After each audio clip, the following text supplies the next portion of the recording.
Buenas noches y bienvenidos. Good evening and welcome a Lit y Luz. Lit y Luz es un festival que empezó en el año 2014, producido por Make Literary Productions. Lit y Luz junta autores y artistas de México con autores y artistas de Chicago. Y hay cada año el festival toma paso en Chicago y también en la Ciudad de México, pero este año, por razones de la pandemia, estamos virtual.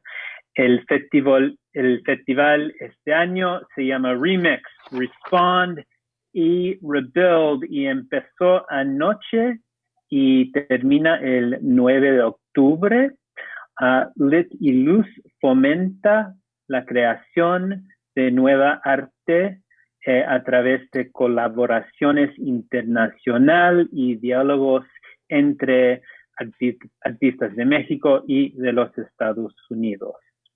A través de conversaciones y la creación de nuevas obras, artistas, escritores, músicos que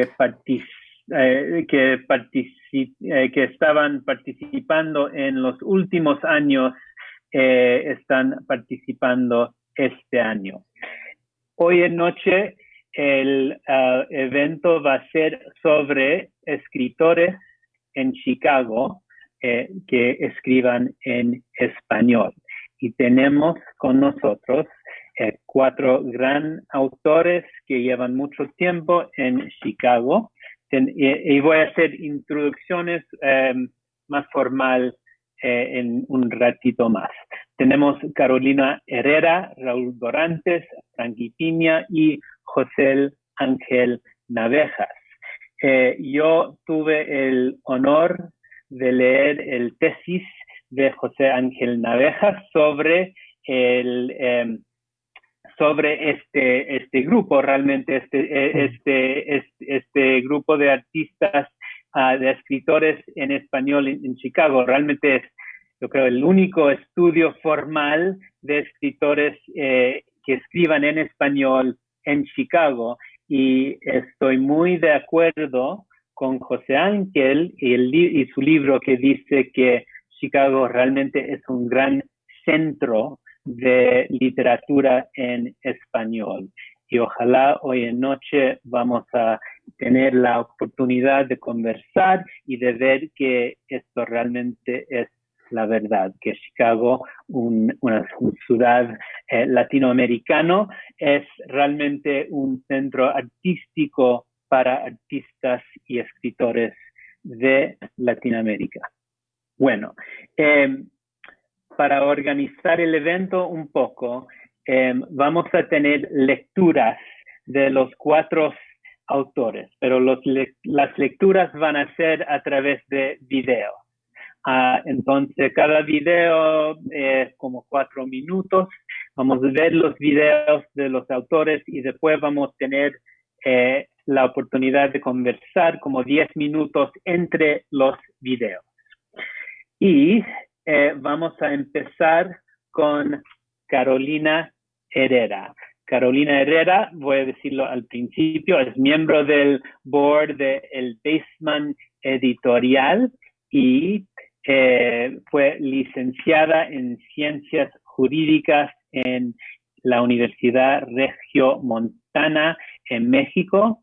Tiene un máster en Escritura Creativa de la Universidad de Salamanca y su primera novela, Mujer que Piensa, salió con el Baseman en el año 2016 y obtuvo el primer lugar en el International Latino Book Awards en la categoría de primera novela. Entonces, listo video de Carolina.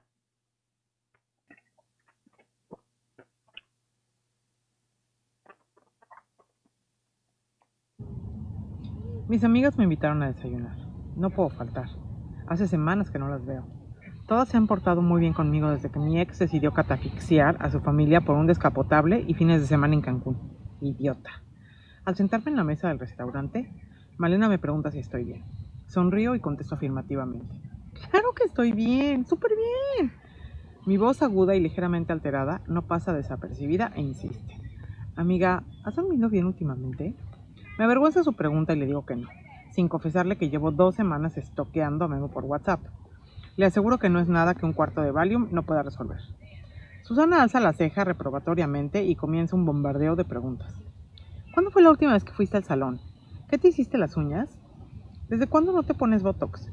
Me miro las manos y observo mis uñas resquebrajadas y una cutícula casi selvática. Mi cabello es una maraña grasosa asegurada por un clip. No quiero pensar en el surco que me divide la frente y hace que me parezca cada día más a doña Florinda. Susurro un no me acuerdo, rebosando de contrición. Vicky no se toca el corazón y arremete contra mi vestimenta. ¿Ya te viste en el espejo? ¿Sabes que traes puestos unos crocs? Y los leggings con los que me dormí y un suéter gigante con un hoyo en el bolsillo y estos putos crocs que no sé de dónde salieron. Solo falta que entren unos agentes del FBI y me apunten con una lámpara a la cara para confesar el crimen que he cometido contra mí misma. Ángela, que ha permanecido callada, me da el tiro de gracia. Amiguita, perdona que te haga esta pregunta, pero ¿te interesa volver a coger? La pregunta me impacta, no por su crasa falta de tacto, sino porque viene de Ángela, la Teresa de Calcuta de mis amigas. Me pongo a llorar, les comparto mis sospechas sobre Memo y como si se tratara del coro de los niños cantores de Viena, al unísono exclaman, ¡Hijo de puta! Todas posan su mano sobre la mía en gesto de apoyo e inmediatamente sacan sus celulares para llamar a sus agentes de campo. Susana me manda un SPA, que es el Pentágono estadounidense de los SPAs. En él, hacen uso de la experiencia y la inteligencia adquirida para enfrentar al enemigo. Después de un exhaustivo análisis, los expertos opinan que requiere un tratamiento de choque. Siento que soy el talibán de su clientela. Exfolian y masajean mi cuerpo entero con una enjundia bélica, y luego me depilan, estratégicamente, hasta las malas intenciones. El lanzamiento preciso de los misiles de Botox se logra con éxito, así como la aplicación táctica de la mascarilla facial, el manicure y el pedicure. Para terminar, atacan mi cabello con tijeras, tinte y una secadora de pelo que parece nave espacial. Entré pareciendo Chewbacca y salí como la princesa Leia, pero sin donas en las orejas. Me veo espectacular. Salgo del spa casi brincando de alegría y concluyo que la escuela del fracaso no es tan amarga como parece. Me ha permitido reconsiderar el valor de mis amigas, así como el mío propio. Malena me manda con un asesor de estilo que me ayuda a escoger un guardarropa que no parece sacar una producción escolar de Los Miserables. Mira, my darling, tu problema es que no tienes cintura. Hay que esconder ese defecto y resaltar tus cualidades. Por suerte tienes boobs, porque de lo contrario, el reto se pone tipo Survivor Guatemala. Respiro aliviada al mismo tiempo que recuerdo, con terror, un viaje a Costa Rica donde me la pasé envuelta en un mosquitero. Vicky me lleva con una mujer que lee el agua y, aunque no estoy muy convencida, me emociono cuando dice que pronto llegará alguien. ¿Es guapo? Finalmente, Ángela me invita a tomar un café a Starbucks para celebrar el makeover con el pretexto de que me tiene una sorpresa. Solo espero que no sea un evento de recaudación de fondos. Al entrar al lugar, la veo sentada en una mesa con un hombre que me da la espalda. Me acerco, saludo a Ángela mientras el hombre se pone de pie. Es el maestro de inglés, el gringo que se parece a Thor, el que se acostó con Susana. No entiendo. ¿Ángela? Pero... Ángela. Me guiña un ojo y me presenta al rubio de casi 2 metros, parado a 15 centímetros. Michael James, nice to meet you. Ángela se disculpa diciendo que tiene una cita, no sin antes decirme al oído. Te lo recomiendo, amiga, es un tigre. Le sonríe a Thor, sabiendo que el color me sube por las mejillas, y él me pregunta si quiero tomar algo. Supongo que... Un aplauso virtual, muchas gracias. Y ahora tenemos un tiempo corto, pero un tiempo para conversar un poco. Y bueno, yo voy a empezar, voy a robar las ideas de José Ángel y su tesis un poco, pero José Ángel dice que se puede entender el colectivo de escritores que escriben en español en Chicago a través de los filósofos Deleuze y Guattari y sus ideas de un lenguaje menor, en que y en un lenguaje menor uno de los aspectos es que cada parte del lenguaje es deterritorializado, político y colectivo.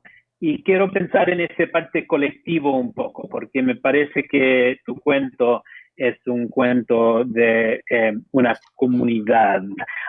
Y me gustaría saber, o sea, para ti, ¿quién es la comunidad y qué significa escribir como parte de una comunidad y en un voz colectivo?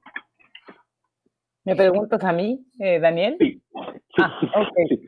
Bueno, un poco para contestando a la pregunta, como yo cuando escribí esta novela, es una novela donde la protagonista está basada en la Ciudad de México. Claro, yo la escribí aquí y el lenguaje es muy, muy de la Ciudad de México, pero yo creo que independientemente del lenguaje, ¿no? de la forma en ese sentido, es lo que está expresando es un sentimiento femenino o universal, o sea, es una experiencia que es muy común, quizá pueda ser muy común entre las mujeres, ¿no?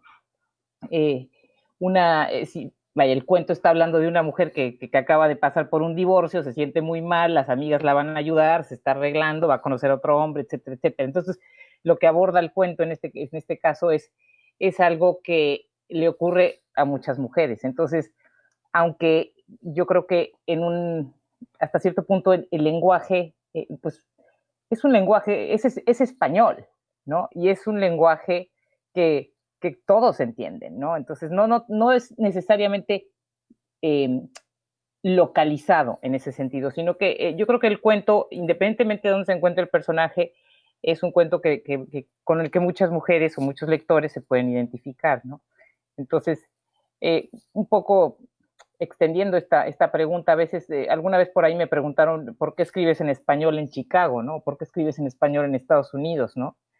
Porque puedo, ¿no? Y porque soy parte de esta comunidad que habla español. Eso es lo que nos hace, ese es el hilo conductor, ¿no? Eso es lo que nos une, el idioma.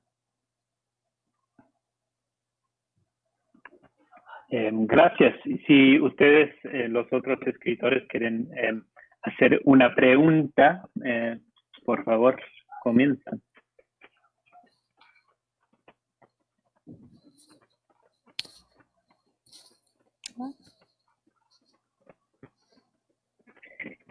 Bueno, entonces yo voy a hacer otra pregunta. Entonces dijiste que el escenario, bueno, en el video sale otras mujeres. ¿Quién son?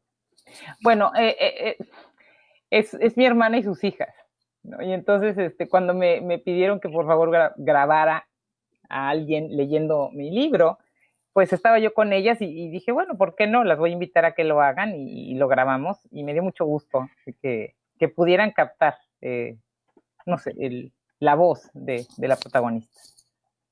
Ya. Y ellos son, participan en tu obra de otra forma. Sí.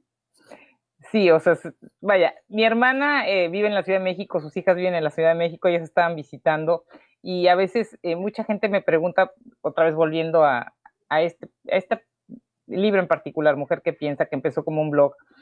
Si tú vives en Chicago, tienes 30 años de vivir en Chicago, ¿cómo es que estás tan familiarizada con la sociedad? O sea, ¿cómo se comporta la sociedad en México? Bueno, pues porque tengo todavía esa raíz allá, ¿no? Tengo a mi hermana, tengo a mi hermano, a mis sobrinas, y entonces existe ese vínculo y muchas veces le hablé para consultarla, ¿no? O sea, y hacerle preguntas acerca de algún lugar en específico, ¿no? Pero bueno, esa es otra parte, ¿no? También de cuando pienso yo, cuando haces literatura. Y creo que esto lo ha dicho Frankie Piña. Estoy citando a Frankie Piña. Ninguna literatura es local, ¿no? Entonces, es una literatura que, pues, el lector es quien va a juzgar si esa literatura le afecta o no le afecta, ¿no? O qué sentido tiene esa literatura para el lector. Entonces, esta novela que yo escribí es una literatura, creo que muy femenina, pero también tengo lectores masculinos que la aprecian porque me preguntan, oye, ¿es que en serio así piensan las mujeres? Sí, ¿no? Entonces aprovecha. Es un poco revelar un poco el misterio, ¿no? Pero creo que en ese sentido no hay fronteras, ¿no? Cuando se habla del idioma y de la experiencia y de la condición humana y de los sentimientos y todo eso, ¿no? Y tú te sientes parte, bueno, Frankie, comienza. Sí, esta fue tu primer novela que se publicó hace 4 años, pero antes ya tenías un par de años que la habías estado trabajando a partir del blog. No obstante, dentro de este proceso escritural, y aunque esté enfocado en la Ciudad de México, porque creo que hay una relación no solamente con la familia, sino una manera de rescatar el lenguaje, de ciertas vivencias, pero ¿de qué manera ha tocado Chicago dentro de tu proceso escritural actual? ¿Hay una conexión contigo, con la tierra donde ahora vives? Absolutamente, totalmente. No me quiero extender demasiado, pero cuando yo escribí esta novela comenzó como un ejercicio, como un experimento, era un blog, y yo empecé a escribir de este personaje, y cuando de repente me di cuenta de que tenía 30 entradas de blog, dije, ay, pues lo voy a novelar. Y claro, con mucha ingenuidad me fui a México, ¿no? A tocar puertas y a mandar emails, y nadie me hizo caso, y luego me di cuenta, dije, bueno, yo vivo en Chicago, yo escribí esta novela en Chicago, tiene que haber una comunidad literaria en Chicago. Y la encontré en Frankie Piña, y Frankie me dijo, ok, vamos a publicarla, y entonces me di cuenta de que había un universo literario en Chicago, y así fue como me abrió los ojos, y me sentí, y dije, claro, de aquí soy, yo no tengo que ir a México, de aquí soy, y puedo hacer lo mismo aquí, y eso, pues claro, me cambió completamente la perspectiva, ¿no? De lo que era la literatura en general, o sea, como parte de este proceso, ¿no? Porque muchas veces uno piensa, bueno, es que yo soy de México, entonces me tengo que ir a México y allá es donde voy. No, o sea, vaya, otra vez volviendo un poco las geografías son difusas, ¿no? Lo que realmente nos une es el idioma. Entonces, sí, definitivamente aquí encontré esa comunidad y es una comunidad riquísima, ¿no? Y en todos los sentidos. Y entonces, la verdad que estoy muy contenta y me siento muy, muy apreciada en ese sentido, ¿no? Y poder contribuir. Bueno, gracias. Perdón. Carolina, yo quería hacer una pregunta. Sí. Y mi pregunta es esta. En tu experiencia con esta novela, ¿dónde has encontrado mejor recepción? ¿No? ¿En qué ciudades en Estados Unidos o en México? ¿Dónde se ha recibido mejor tu novela? Yo creo que aquí. Es muy chistoso. Yo creo que aquí se ha recibido mejor. En México también hay mucha gente que le gusta mucho la novela, pero casi hay gente que me dice, es que esto no se dice, ¿no? Como que es un poquito revelar algunos temas que son casi un poquito, no quiero decir tabús, pero algunas actitudes de ese segmento de la sociedad que no son muy apreciadas, ¿no? Entonces, creo que aquí, yo siento que aquí la gente recibe muy bien la novela, ¿no? Es una novela premiada, es cómica, es ligera, es es casi una sátira, ¿no? Es un poco satirizar ese segmento de la sociedad. Y entonces, claro, allá pues como que dicen, oye, ¿te estás burlando de nosotros o qué? Entonces, no, es lo que es, ¿no?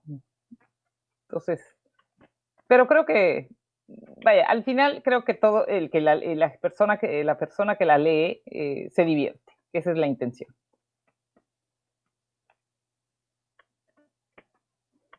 Bueno, a ver, muchas gracias. Y ahora vamos a seguir con José Ángel Navejas. José Ángel sacó su doctorado recién en estudios hispánicos en la Universidad de Illinois en Chicago, donde estudió la literatura latina y mexicana del siglo XX.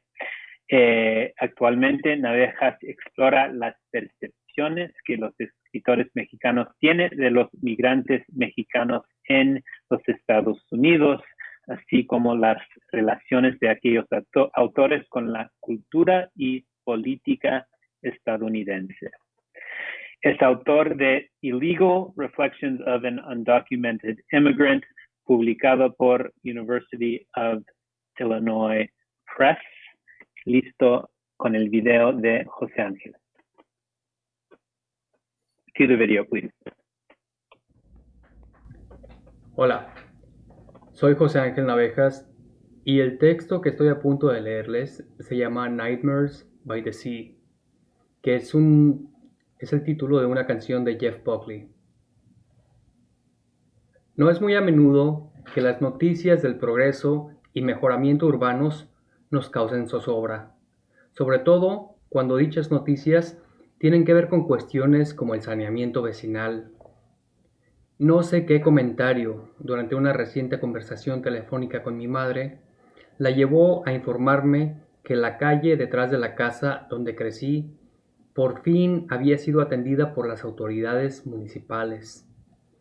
El problema de las alcantarillas por fin había sido resuelto y ahora las míticas inundaciones anuales había pasado a ser nada más que una curiosa anécdota de barrio. Durante mi infancia, a lo largo de muchas cuadras, la calle Manuel M. Ponce se convertía en una enorme alberca donde los más pequeños chapoteaban. Otros tomaban sus primeras clases de natación y los más temerarios, atletas en potencia y sin futuro alguno, atravesaban la calle de un extremo a otro. Como un puntual tabernáculo de la memoria, el temporal de lluvias llegaba a transformar nuestro barrio en una Venecia de la miseria y a recordarnos nuestro origen reptil. El pretencioso nombre de fraccionamiento, generalmente reservado para vecindarios acomodados, perdía toda su opulencia y carácter exclusivo. El barrio recordaba de pronto su nombre popular, Cantarranas, y recuperaba así parte de su esencia anterior, parte de su naturaleza prehistórica. Nos sabíamos entonces una curiosa isla urbana, una tribu al borde de la civilización. Nos sabíamos, sin duda alguna, elegidos. Las cíclicas aguas fluviales regresaban a Guadalajara en busca de antiguos encauces que el asfalto y la explosión poblacional habían borrado. Éramos y nos sabíamos los receptores de un llamado ancestral, de un altísimo reconocimiento que la naturaleza, ahí mismo, en Cantarranas, en el filo del mundo, había decidido hacer patente. Para la Guadalajara oficialista, éramos una colonia insignificante, una tribu marginal que bien podía desaparecer bajo esas providenciales aguas sin que eso afectara el curso normal de nada ni de nadie. Pero en ese momento, y solo en ese momento, la indiferencia era recíproca. El milagro de las lluvias torrenciales rompía con la linealidad del tiempo, rompía con la historia, con las rutinas cotidianas y las obligaciones laborales. Un apacible río había llegado a morar en nuestras entrañas. y a romper con nuestra pedestre concepción del mundo. Y a lo lejos, a varias cuadras de distancia, se podían ver pequeñas criaturas saltando en el agua estancada, diminutos renacuajos queriendo escapar al infinito, pero obligados siempre a permanecer en su sitio, obligados siempre a permanecer en su elemento y a olvidarse del mundo. Y esto fue Nightmares by the Sea. Búscanlo en invierno, playlist desde Chicago. Gracias.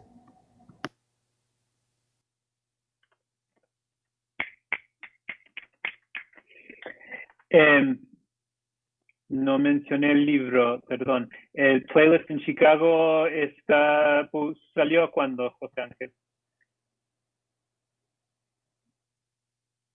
Está en mute. Gracias, Daniel.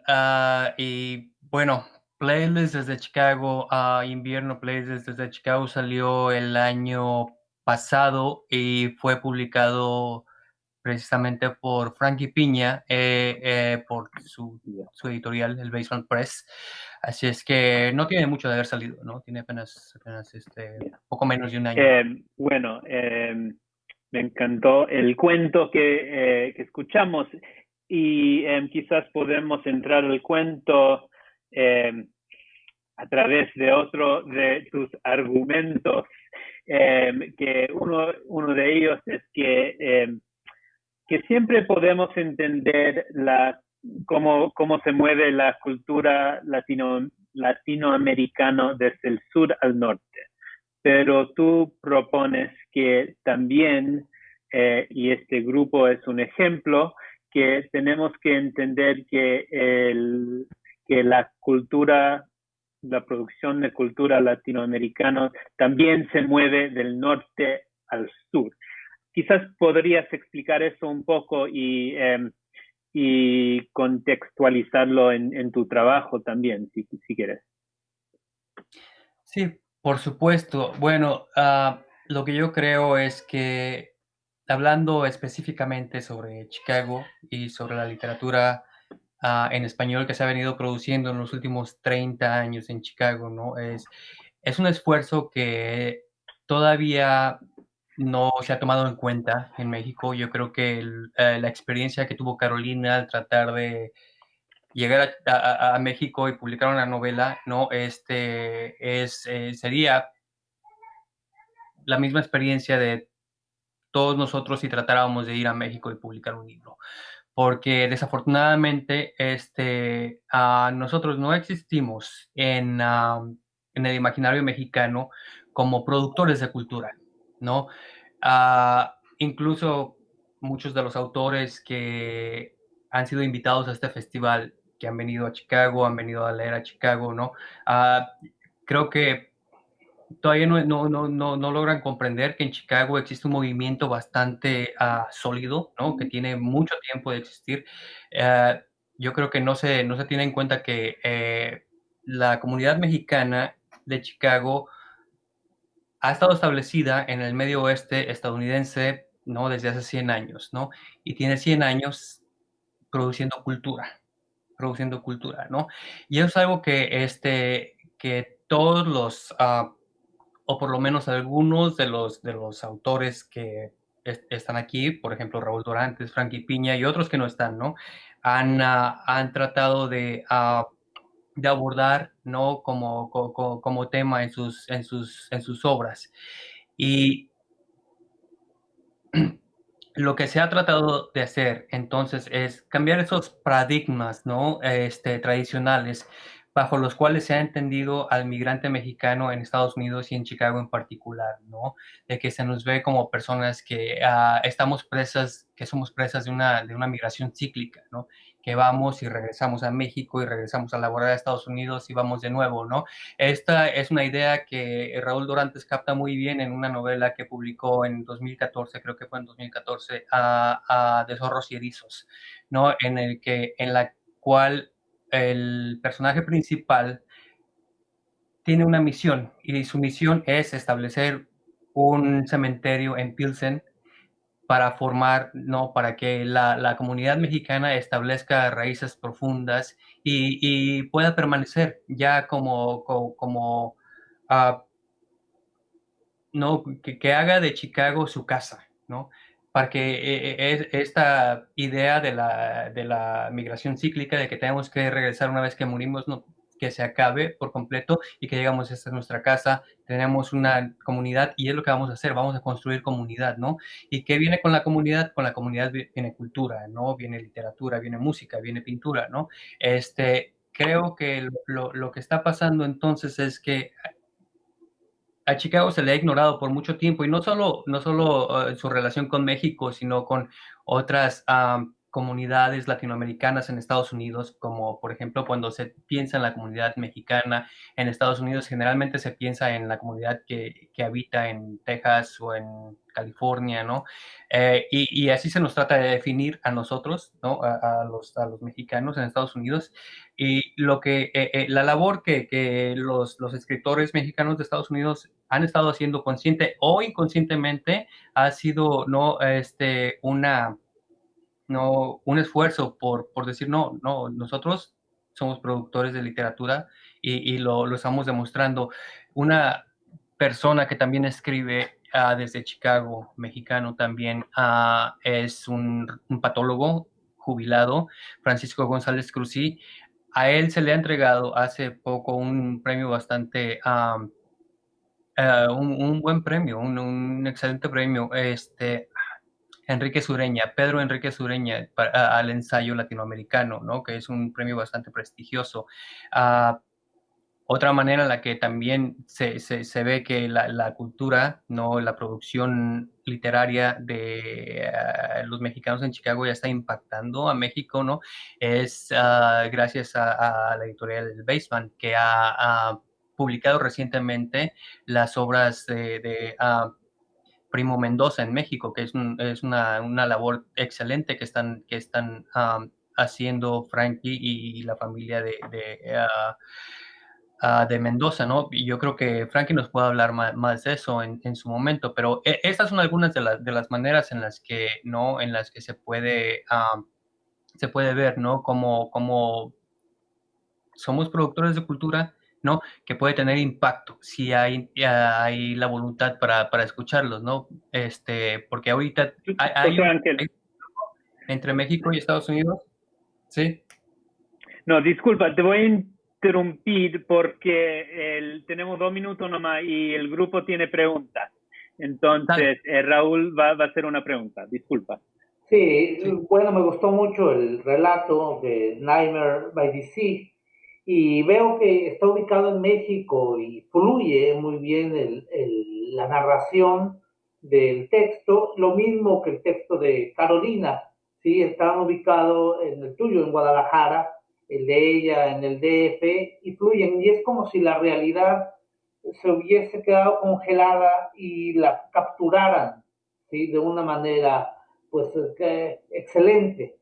Y mi pregunta para ti es si eso mismo sucede cuando escribes y describes una situación en Chicago, que es el entorno más cercano que tienes. O sea, ¿cómo es tu relación con esta realidad, tu relación literaria? Sí, sí. Bueno, esa es una excelente observación, ¿no? Y sí, este relato ocurre en Guadalajara, ¿no? Pero parte a raíz de una conversación telefónica que yo estoy teniendo desde Chicago con mi mamá, ¿no? Y esta es la recreación de la memoria de lo que estaba pasando en ese momento, ¿no?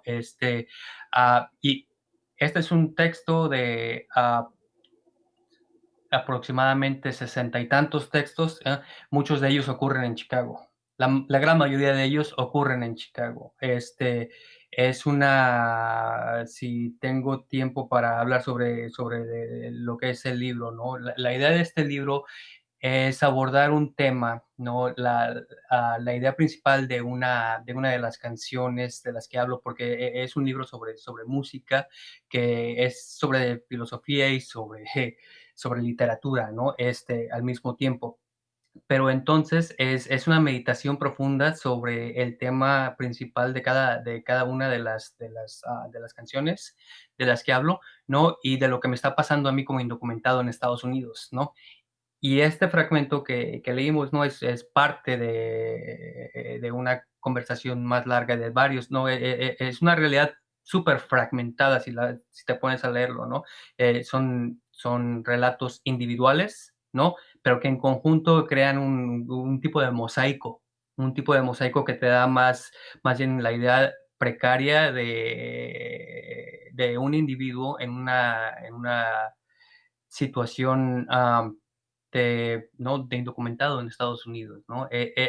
Si te pones a leerlo es lo que sacas a final de cuentas, ¿no? Fue solo uno de 60 y tantos textos que están en ese libro.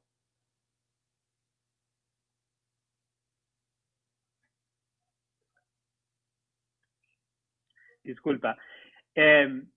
Vamos a seguir y cuando terminamos con todo las lecturas de video, vamos a tener un poco de tiempo de conversar más.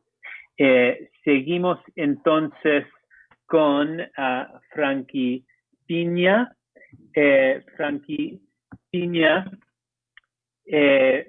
Piña, gestora cultural, activista por los derechos de la comunidad transgénero, escritora apasionada del arte y directora editorial del El Basement en Chicago. Ha sido cofundadora de revistas literarias como Té de Ratas, Zorros y Erizos, Tropel y Contratiempo, y ha editado 8 catálogos de artistas latinos de Chicago. Cue Frankie's video, please. Hola, mi nombre es Frankie Piña, soy la directora editorial de la revista electrónica El Basement y del editorial El Basement Press. A continuación voy a leer un fragmento de un ensayo que escribí sobre el artista plástico Héctor Duarte, que es de Michoacán y vive en Chicago. Lleva por título El arte como camino. En no pocas obras del maestro Duarte, el punto de fuga nos lleva al horizonte, donde confluyen la muerte de la tarde y el nacimiento del día. El punto donde el lago Michigan y el cielo de Michoacán se vuelven uno mismo. Punto surtidor de metáforas y trazos abruptos y texturas inquietantes. Es el punto de fuga y es el punto entre la vigilia y la víspera de un sueño que se difiere. El punto que divide arbitrariamente a México de Estados Unidos. El punto donde muere un alambrado y nace una mariposa entre las púas de alambre. Es el punto de aquella primera partida que se le quedó grabada en el lóbulo occipital y hasta la fecha recuerda obstinada y sublimemente. De pronto se descubre a sí mismo mirándose mirar a Caurio en el horizonte. Lo mira allá abajo, entre el lago y el valle, al pie de 2 cerros de follaje denso, y más al fondo resaltan los techos de tejas coloradas que a la distancia se van convirtiendo en pequeños puntos granate. Duarte va montado en la canasta del camión de redilas y a sus espaldas queda el cuadro bucólico donde aprendió a caminar y a decir mamá y papá. Al frente lo esperan la esperanza del devenir, de una casa nueva que ha comprado su papá con los ahorros de muchos viajes al norte. Lo esperan sus tías maestras y dueñas del plantel para párvulos. Lo esperan las clases de catecismo y de buenas costumbres. Allá, de frente al futuro en Zamora, también lo esperan sus primeras clases de dibujo y su trabajo al lado de un rotulador. Su destino habrá de trazarse en la escuela primaria 1 de Mayo, cuyo significado todavía desconoce, pero cuya fecha será crucial en sus afinidades políticas y será leitmotiv de una serie de pinturas que dedicará a los mártires de Chicago algún día. Sí, algún día, cuando haya cruzado la frontera, porque ahora su mirada continúa fija en el punto de fuga de un cuadro que ha vuelto a pintar al recordarlo.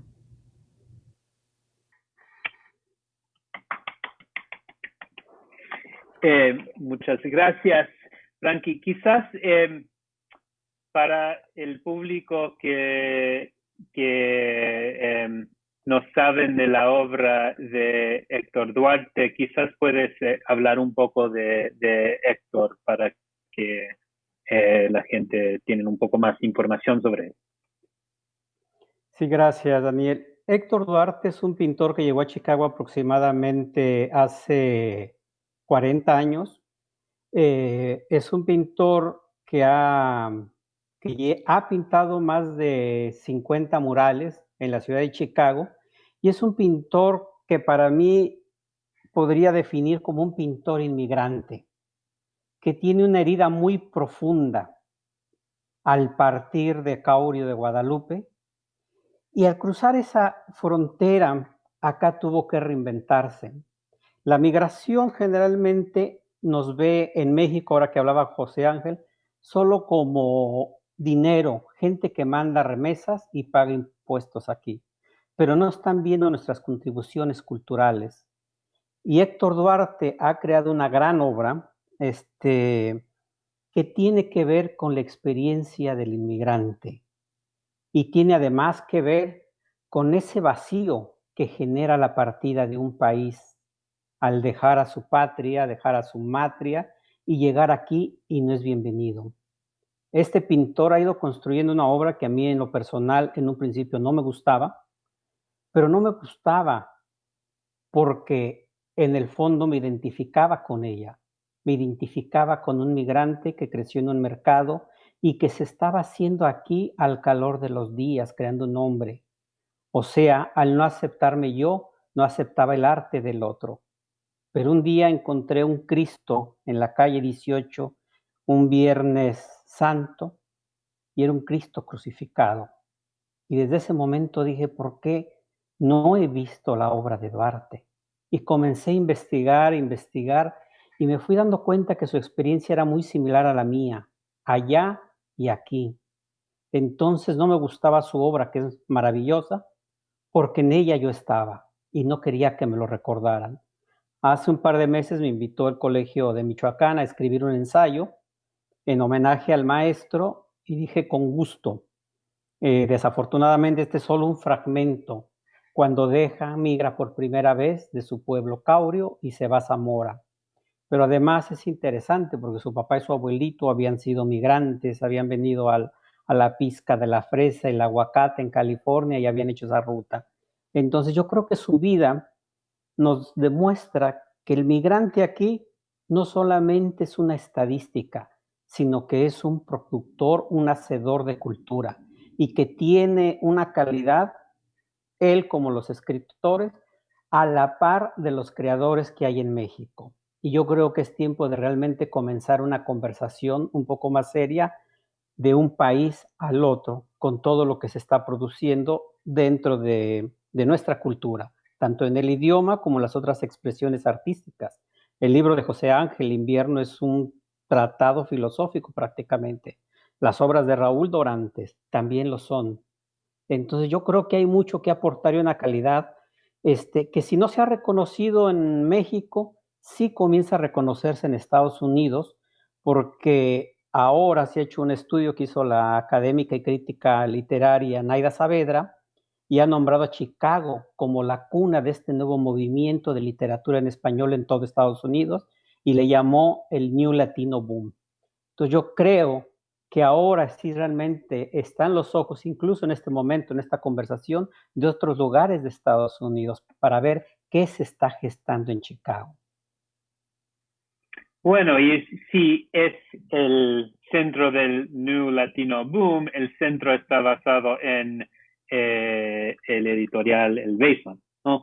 O sea, entonces quizás puedes hablar un poco de la experiencia de publicar libros en Chicago o en los Estados Unidos en español para un público, no sé, o sea, quizás podrías hablar un poco sobre el público para el Baseman y por qué decidieron empezar con la editorial aquí en Chicago. Pues yo creo que en gran medida el ejemplo que da Carolina se puede ser como un arquetipo de lo que pasó. Al no tener contacto con editoriales españolas, mexicanas o americanas, seguimos el ejemplo que hace todo inmigrante cuando llega a Estados Unidos. Si no tiene algo, un producto, una plataforma, la inventa. Y nosotros creímos que había la necesidad de inventar una revista. Pasaron muchos años, un taller literario, pasó Fe de Ratas, muchas revistas, y de pronto ya teníamos material para publicar libros, y de una calidad creo que muy, muy buena, excepcional podría decir. El Baseman no es el único, hay por lo menos unas 5 editoriales pequeñas, y todos están contribuyendo de una u otra manera. Y yo creo que eso es muy importante, porque ¿quién es nuestro público? José Ángel acaba de mencionar que hizo su doctorado en esto.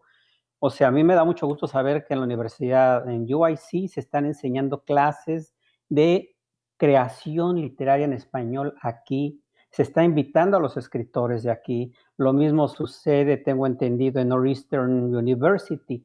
Entonces, yo creo que ahí está ese público. Hay una necesidad de los hijos de inmigrantes que están recuperando el español y que tienen una experiencia única que va a hablar y que se van a encontrar en los cuentos de Raúl, en las prosas de José Ángel, en los cuentos de León Leiva, los poemas de Jorge Hernández. Entonces yo creo que realmente existe una riqueza como para mantener las editoriales.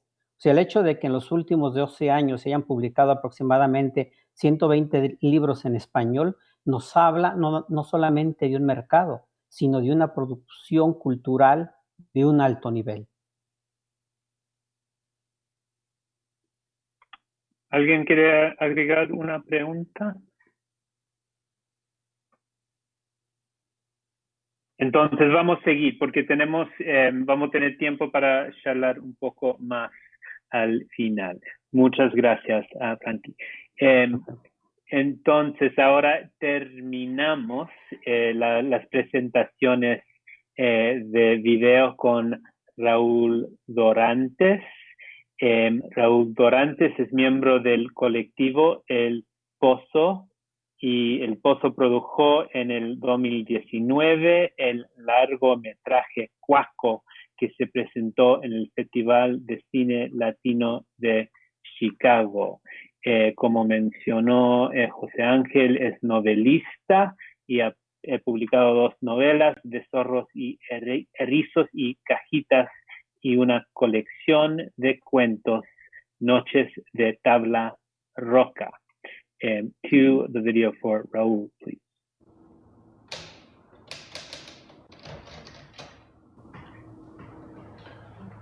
La mañana de su ingreso, Cornelio Ayala se estuvo quejando del picor del cloro que invadía el pasillo. Pero la gran novedad fue que lo eligieran rey. Lo que pidiera por ese día, de ropa, de comer, de lo que fuera. Según la terapeuta, una vez terminado el té, dijo que solo le interesaba poner por escrito un cuento. Le trajeron lápiz, papel y le desempolvaron una máquina de escribir. Luego lo dejaron. Hasta el mediodía intentó con tinta y en hojas sueltas, en letra corrida y de molde. Después subió las escaleras. Sus dedos torpes como lápices sin punta intentaron meter una hoja en el rodillo de la vieja Olivetti. Ya por la tarde bajó a las bancas del jardín y frente al grupo de pacientes abdicó, esperando, dijo, que el latido le llegara desde una posición no privilegiada. Por eso, a cambio del trono, la terapeuta le propuso un cargo más duradero, el de capitán. Y en los días que siguieron, el paciente desempeñó con felicidad su cargo en la cocina. Ahí, entre bagels y cochambre, fue ideando un principio para el cuento mencionado. A la primera sesión de septiembre se presentó con la barba y el bigote despuntados. En su rostro se pudo ver una sonrisa cuando dijo que en la ciudad hay personajes que se cuelgan. El gato, María Tampico, la calle Montrose. Dijo también que ninguno lo había perturbado tanto como la muchacha del Pergolesi. No dudaba que el reencuentro con ella se daría una noche en ese café de Lincoln Park y entonces la iría incorporando en oraciones, en líneas precisas, en párrafos logrados, hasta terminar juntos en un relato. Según él, la cuestión era hallar el tono de la primera frase. Luego vendrían imágenes, transcursos y atmósferas que le permitirían a él mismo ingresar. Tal vez para alejarse de batas y medicamentos o para dilucidar el conflicto de la trama, se le veía con frecuencia arrastrando las hojas secas por los senderos del jardín. Se acomodaba con bloc y bolígrafo bajo alguno de los sauces e intentaba de inmediato algún inicio. Por ejemplo, ella abrirá las puertas del Pergolesi, y nunca le faltaban 3 o 4 frases. Yo estaré en una de las mesas dando sorbo a mi café. Entonces desistía. Restregando la hoja, se iba al comedor y frente a su taza de minestrone repasaba las páginas de un libro llamado El astillero.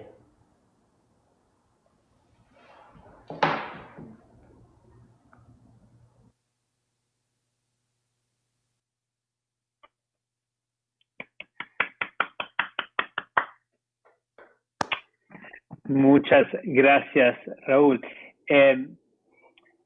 Tenemos unas preguntas de la audiencia. Una pregunta fue sobre la distribución un poco de la literatura escrita en español a el mundo exterior. Y yo creo que empezamos a contestar esa pregunta. La otra pregunta me parece genial y quizás, Raúl, tú podrías contestarlo para empezar. La pregunta dice: ¿escribir en español en medio de los sonidos de otro idioma no es una especie de regreso o de refugio en lo familiar? ¿O el estar expuesto a otra lengua ha enriquecido tu relación con el español? ¿Qué piensas? Bueno, la primera pregunta, me quiero enfocar en esa. Yo creo que sí y no.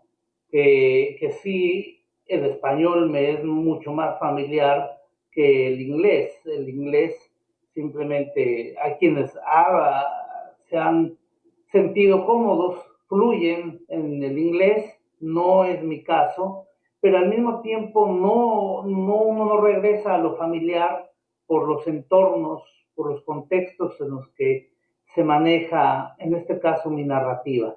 ¿Sí? Al describir en español estos entornos que me han sido completamente nuevos, ¿sí? Desde que llegué a Chicago, el describirlos, ¿sí? Nunca me fueron familiares, pues los he ido descubriendo con el paso del tiempo.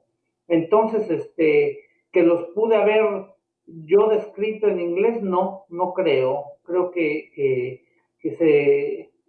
había que nombrarlos en español. Y en ese sentido no era un refugio. Creo que, como dijo José Ángel hace un rato,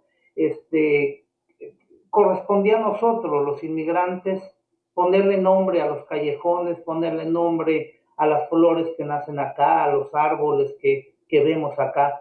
No iba a venir alguien de otro lado a nombrarlos, ¿sí?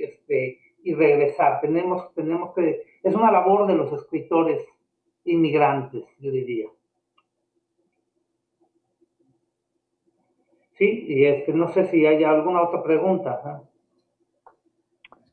¿Alguien de los escritores quieren preguntar algo? Sí, en el caso, y va ligado sobre el público para los libros. Yo creo que en Chicago hay una población más o menos de 2 millones de latinos. Hay un gran porcentaje que habla español, la primera generación de migrantes, pero también están sus hijos. Y creo que sus hijos se han ido abriendo a la literatura, como lo mencionaba, porque las universidades están ofreciendo cursos, pero también los chicos están comenzando a escribir sus primeros poemas. De hecho, la Universidad de UIC tiene una revista que hicieron los estudiantes de Ciudad Eñe. Hay otra revista en la Universidad de Northeastern. Y yo creo que eso es el mismo mercado que llevó a fundar Fe de Ratas, producir, expresar una experiencia única entre ambos idiomas, entre ambas culturas, y qué hacer con ella. Entonces, a mí en lo personal, si algo me movió en la literatura es que leía a los latinoamericanos, al Latino Boom, pero no resonaba mi experiencia acá.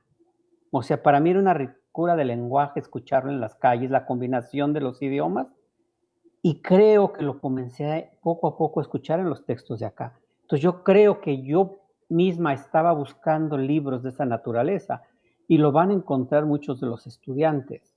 Entonces yo creo que sí, dentro de ese mercado, y José Ángel que se ha movido a partir de Ilegal en inglés y ahora está publicando en español, también podría haber, creo que la diferencia, o sea, mientras el inglés es mainstream y su libro se puede enseñar en ciertas universidades por el tipo de reflexión, entonces ahora, ¿cómo se le abre el espacio a esta nueva literatura? Porque además hay más y más inmigrantes, o hijos de inmigrantes, o que ya nacieron aquí, o la generación de acá, que se maneja en los dos idiomas. Y creo que es una oportunidad editorial y para seguir creando. Si puedo contribuir, agregar un poquito a lo que dice Frankie, porque ya tuvimos la experiencia de la literatura chicana que contribuyó muchísimo, ¿sí? Sobre todo en inglés, algunos cuantos en español, ¿verdad? Algunos sí, o escribían en español y escribían en inglés. Creo que en este momento estamos entrando a una fase en la que los hijos de los inmigrantes van a poder hacer literatura, crear literatura en inglés y en español, ¿sí? Y creo que la manera en que manejaban los códigos, el code switching, por ejemplo, de los chicanos, va a tener que ser de otra manera, porque la realidad que ellos están viviendo ahora es muy, muy distinta también, y va a ser muy interesante cómo van a ser ellos los que van a escribir poemas en inglés y que van a nombrar esta realidad, la realidad de estas ciudades de los Estados Unidos, los hijos de los inmigrantes. Hemos tenido casos de escritores inmigrantes que escriben en español y que también dan el salto al inglés, ¿sí? El caso de José Ángel, un tanto León Leiva, ¿sí? Pero en general los inmigrantes tendemos a escribir en español. Yo quisiera agregar, haciendo eco a lo que dijo Frankie y Raúl, y un poco para dar respuesta a esta pregunta. ¿Estar expuesto a otra lengua ha enriquecido tu relación con el español? Yo abordé ese tema en el ensayo de la compilación que hizo José Ángel Navejas en Palabras Migrantes. Y yo creo que sí lo ha enriquecido mucho, porque ahora, después de vivir 30 años aquí, tienes 2 idiomas nativos. Y claro, yo escribo en español, pero cuando escribo en español también pienso en inglés. Y esta geografía te da un vocabulario que completamente diferente al que tenía uno en México, ¿no? El otro día, por ahí, la palabra gale wind, ¿no? O sea, el viento no nada más es viento. O sea, hay 7, 8, 9, 10 palabras para definir un viento aquí, ¿no? Cosa que en México no existe, ¿no? Pues en viento es viento o aire y ya, o ventarrón, ¿no? Entonces, es muy interesante tener estas 2 lenguas y trabajar con estas 2 lenguas y ver cómo cada una enriquece a la otra cuando estás escribiendo, ¿no? Porque si estoy escribiendo en español, pero me entra una idea, y a veces la idea me entra en inglés, y digo, a ver, ¿cómo lo diría en español? Y entonces empieza ese juego, ¿no? Es para mí muy, muy interesante. y muy enriquecedor, ¿no? Entonces, sí, definitivamente creo que esta mezcla de las dos lenguas va a crear una literatura mucho más rica.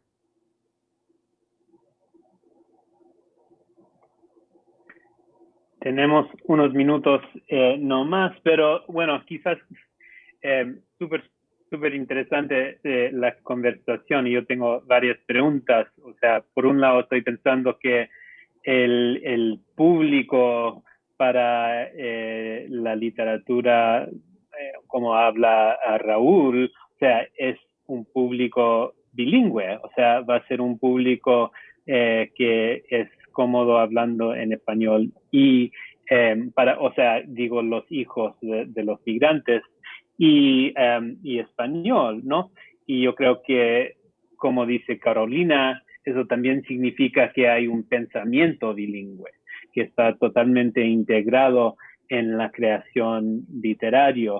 Y también quería reflexionar un poco sobre el comentario del New Latino Boom y qué significa que el New Latino Boom está centralizado afuera de Latinoamérica, o sea, aquí en Chicago.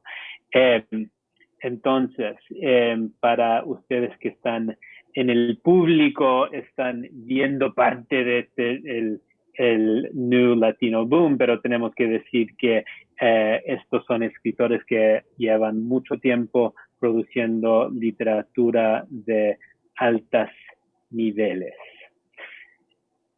Para finalizar, preguntas, comentarios que quieren agregar. Bueno, entonces, muchas gracias a los que están en el público virtual y que ojalá pueden regresar a los otros eventos del ILUS. El finale, el Grand Show del ILUS va a ser el viernes a las 7 y va a ser con José Olivares y Jimena González van a ser los MCs del show. Jimena vive en México y José Olivares es poeta mexicano, ha nacido en Chicago, o un poco afuera de Chicago. Entonces, eso es el viernes, el 9 de octubre. Muchas gracias a Leslie por producir hoy en la noche. Muchas gracias a Sarah Dodson por organizar todos nosotros y este gran festival, y a John, que está haciendo el sonido. Y gracias, por supuesto, a Carolina, Frankie, Raúl y José Ángel. Un aplauso y muchas gracias. Gracias. A ustedes.